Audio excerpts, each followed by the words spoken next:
much, Shane, and thank you to John on Sport 53106. If you want to get in touch with the show, that's at a cost of 30 cents per text, and that's the number you need if you want to put any questions to Owen Corrie, editor. Owen is with us to discuss the news that emerged yesterday that the White House is lifting its COVID-19 travel bans on air passengers from November on. Now, there's going to be a whole load of subsequent or of subsidiary rules about whether or not they are vaccinated, what it'll mean for children and all the rest of it. Hopefully, Owen will be able to get to the bottom of some of that for us. Morning, Owen. Good morning, Anton. I'll do my best. Well, let's start there with the layers like an onion. First of all, it is going to be, the borders open if you can prove you're vaccinated. We actually know so little about this. The big surprise is that it took so long. This was supposed to happen during the summer. September the 7th was when Canada opened. Listeners will be familiar with that. America was to go alongside them. And then even at the weekend, Boris Johnson was giving briefing, his own officials, saying he was raising this with Joe Biden when he meets him at the UN in New York this week. So it came pretty much out of the blue at the weekend. Lots of theories about that. I do subscribe to the one that America just had too many spats as a result of the French ambassador being withdrawn. They decided to cool the water on this one. But what we have is no opening date. We know it's November. We also don't have clarity on really crucial questions. What was supposed to happen is that it's like travelling to Germany. You have your digital COVID cert. You can travel if you're vaccinated. If you can't, you are subjected to testing. But there's a big caveat, Anton, with North America, that 1 in 6, almost exactly 16.6% of us have the AstraZeneca vaccination, which hasn't been recognised by the United States. Does that mean we'll have people with the digital COVID cert who they will look at what your vaccination is and say, oh, you're in and you're not in? Like Pfizer is 72%, they're fine. But there is some indication that they will change that. But when Jen Psaki was asked that at the White House briefing yesterday in Washington, she deflected the question. So we've no opening date, we've no exact information, but we do know it's happening. And that's a big leap forward from where we were. It was a big impasse. There are reports indicating that the rules are also going to change for American citizens returning to their own country, depending on whether or not they are vaccinated. This is a little bit of give a little, take a little. There's a question. Americans fully vaccinated have been arriving in Ireland since July. Listeners will need no introduction to that. It's been a great welcome development. But what they do return, they need a PCR test the day before they travel. And they will probably need to do a test on landing as well. Now, it's not clear, is that applying to us? Because we had this incredible situation where there were 170 countries that didn't have this ban or this bar on travel, but there were 33 countries which did, including the European Union countries and Britain.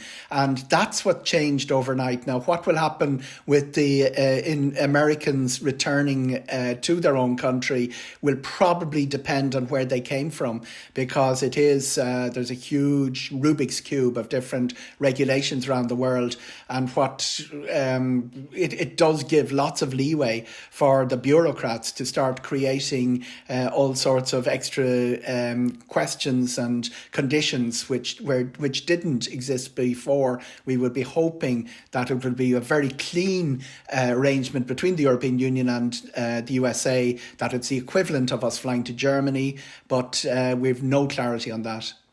And of course, it has huge impacts because the number of trips made from Ireland to the US in a normal given year runs to the hundreds of thousands. So there are undoubtedly a lot of people chomping at the bit, either to go see family, to go see friends, to go take the kids on a Disney World holiday or whatever else it might be.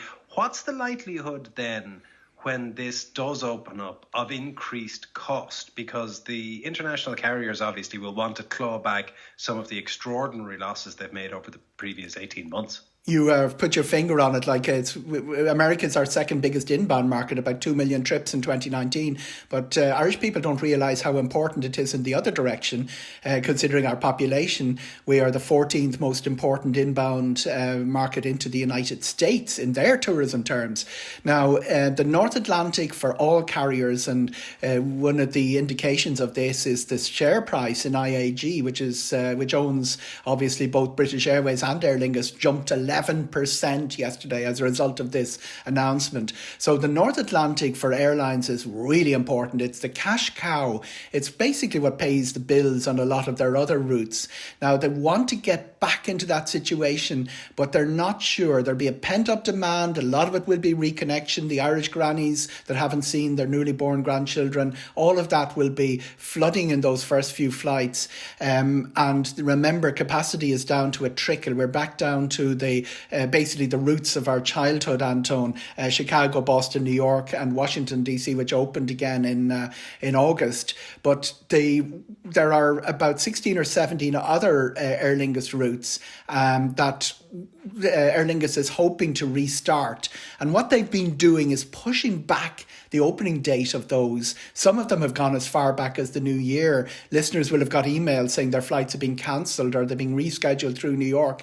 Now all of that has changed, obviously as a result of yesterday. Aer Lingus issued a short statement saying they will be examining what happens next.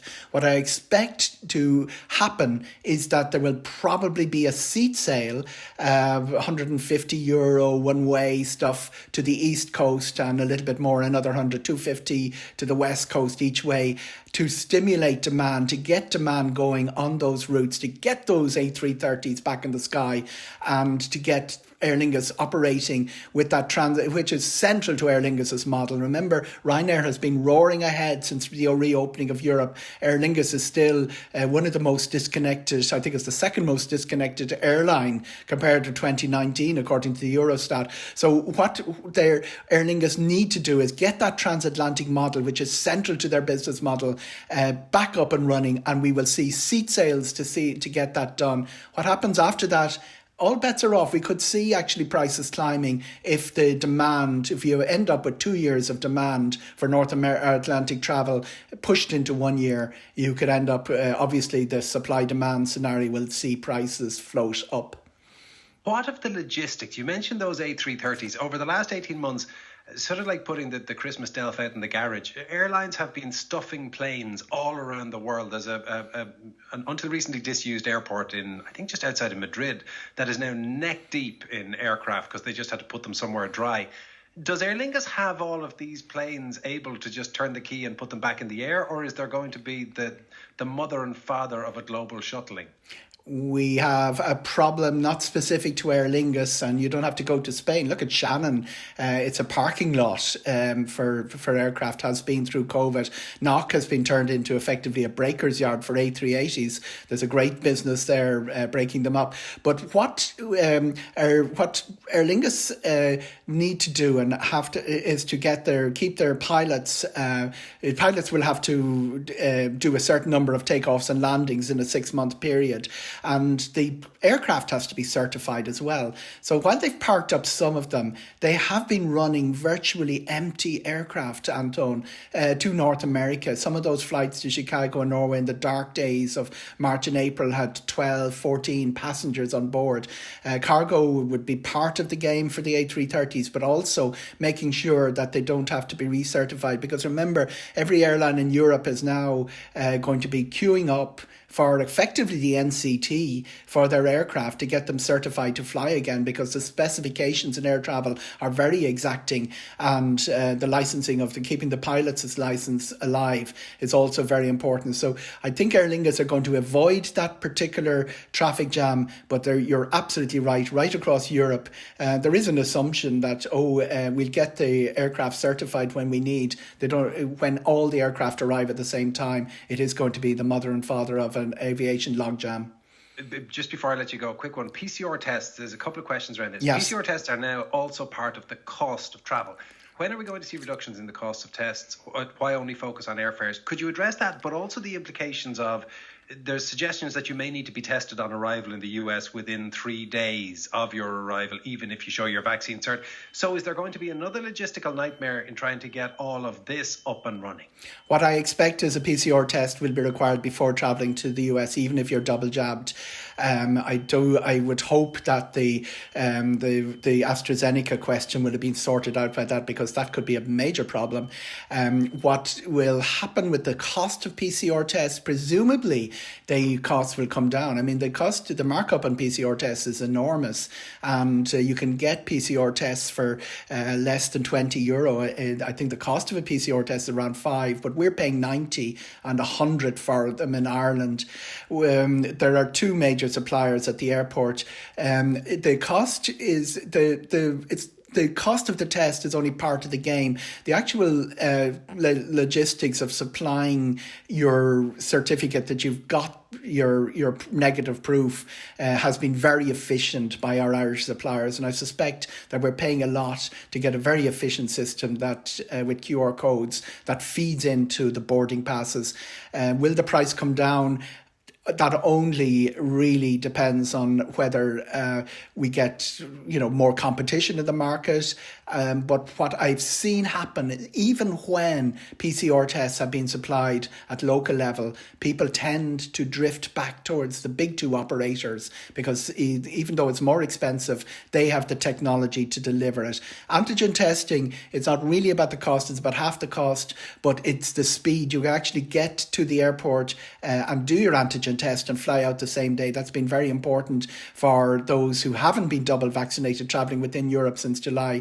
But I do think PCR is here to stay. Medical authorities in America, as they are in Ireland, have greater faith in that.